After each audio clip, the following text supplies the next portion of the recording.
Kings by 22. I left my beer back there. I was going to go Nelly-style press conference, but I wouldn't be appropriate, so I'll get it after. Thank you. You're welcome. Yeah, just thought I'd share that with you. Hi, Coach. The Warriors have a good chance of meeting the Kings again in the first round of the playoff. We all know you and Coach Ron go back a long way, but this is the first time you guys against each other as the head coach. Is there any tension start between the two of you, in trash talk? There's trash talk, but in a joking way. It's all in good fun, Mike is beloved in our organization, and there's no tension at all. We're thrilled for him and his success, and they've just had an amazing season, and no tension. It's all good. Steve, what are your thoughts on Kevon's performance on the glass tonight and the idea that he's one more appearance away from going all into back-to-back? Yeah, Loon, I don't know what else to say about Loon. He's established himself as one of the best rebounders in the league. Also as one of the most reliable players in the league, night after night. Just being there for us.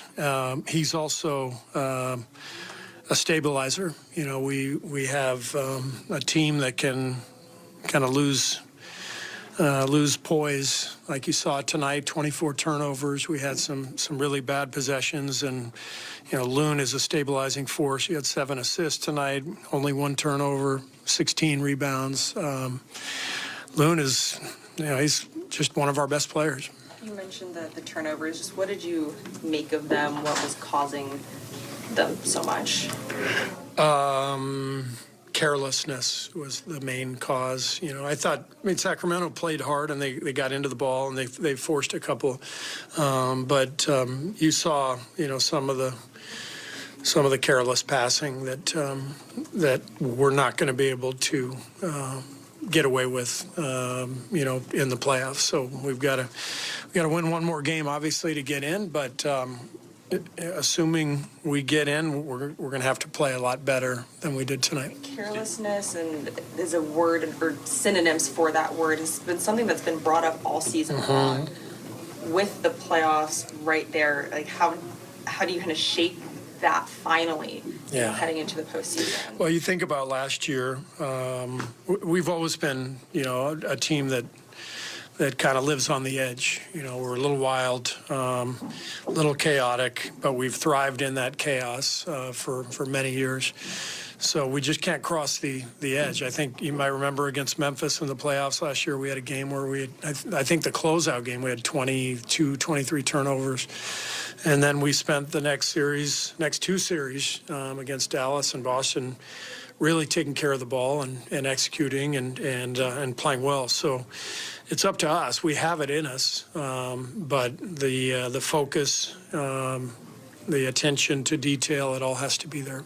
Steve, you mentioned Kevon as a stabilizing force. How much did play seem particularly locked in and sort of in his zone a bit tonight?